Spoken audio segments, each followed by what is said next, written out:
हजरत सुलेमान के लश्कर में ना एक हुदहुद नामी परिंदा भी था, लश्कर का कारकुन था। परिंदा हुदहुद गायब था, तो हजरत सुलेमान कहने लगे किधर गया वो हुदहुद, नजर ना आ जाया सख्त सजा दूंगा।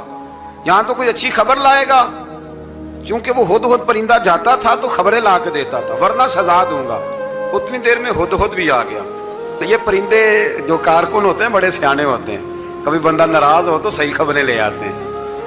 तो सही खबर लेके आ गया, आते ही आके बैठा तो उसने हजरत सुलेमान अलैहिस्सलाम ने कहा कहाँ थे? अर्ज करने लगा हुजूर मैं मुल्क सबा गया था, वहां एक औरत हुक्मरानी करती है, उसका नाम बिल्कीस है, बहुत बड़े तख्त पे बैठती है, 80 गज उसका तख्त लंबा है, 40 गज चौड़ा है और शायद 80 मान के 80 टन उसका वजन है। तो हुजूर वो सूरज को पूछते हैं।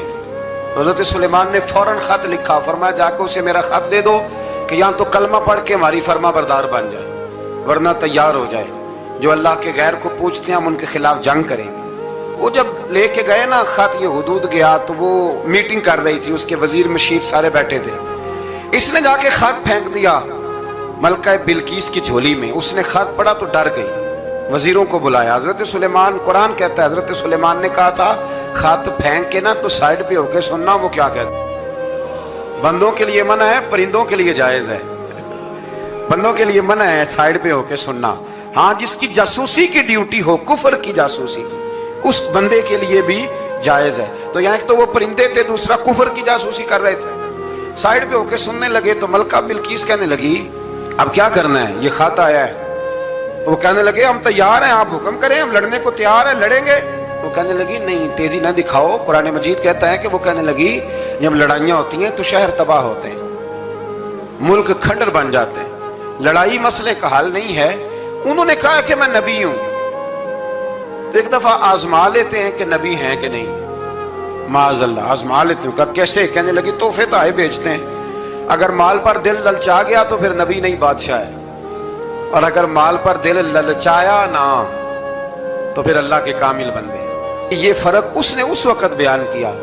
उसने 500 कनीजें, 500 गुलाम, बड़े शानदार लिबास पहना के, 500 घोड़ा बड़ा तगड़ा, उसके ऊपर माल व असबाब रख के तैयारी करा के हजरत सुलेमान की तरफ भेजा। हुदहुद पहले से खबर लेके आ गया, हुजूर उसने ये प्रोग्राम बनाया है।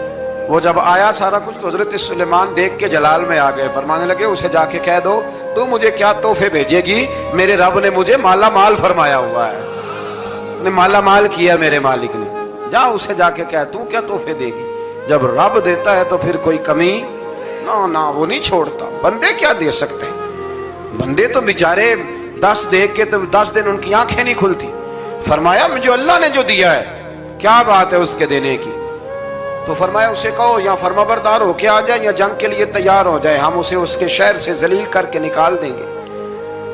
उसने जाकर जब पैगाम दिया तो और उन लोगों ने भी आके बताया कि वहां तो हम अजीब मंजर देख के आए हैं कि जानवर भी हाथ बांधे खड़े हैं, वहां तो जिन्नात, सरकश जिन्नात खड़े हैं। वो बादशाह नहीं, वो नबी हैं। वो जो 500 गुलाम और 500 कनीजें गई थी, हवाल सुनाया आके। तो मलका बिल्कीस ने फिर खत लिखा कि मैं फरमा बरदार होके आ रही हूँ। माना क्या है, मैं कलमा पढ़ने के लिए आ रही हूँ। तो हज़रत सुलेमान ने कहा भाई अब इस तरह करो, जरा फर्श बिछाओ। उन्होंने फर्श बिछाया, इस तरह का के ऊपर फर्श था, नीचे मछलियां तैर रही थी, लग रहा था दरिया है। ड्यूटी लगा दी, जिन्नात ने बिछा दिया।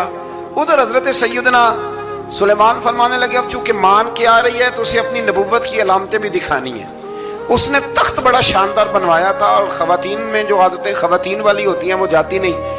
वो 7 कमरों में ना पीछे अपना तख्त रख के तो 7 दरवाजे बंद करके आए।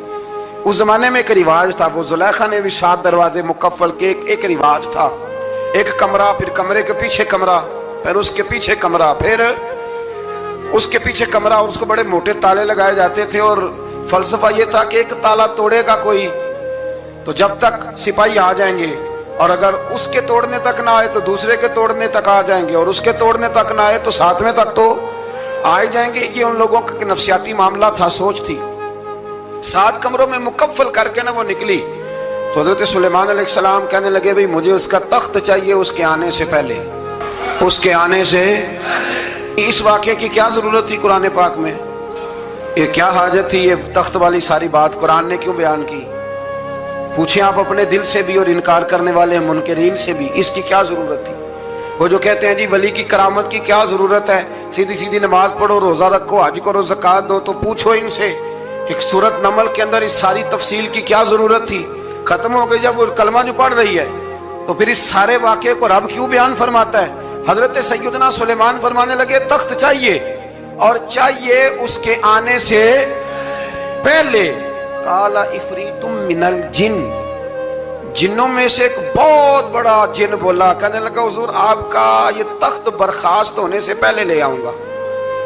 یہ جو آپ میٹنگ کر رہے ہیں نا، یا آپ فیصلے ختم، کچھ نے لکھا صبح سے شام تک میٹنگ ہوتی ہے اور اس کو آنے میں پتہ نہیں کتنے دن لگیں گے، تو میں یہ برخاست ہونے سے پہلے، اور کچھ نے کہا جی آپ شرط کیوں لگاتے ہیں کہ صبح سے شام تک ہوتی ہے؟ اس جن نے کہا جی آپ 10 منٹ میں فارغ ہو جائیں، آپ فارغ ہوں گے تو تخت آ جائے گا۔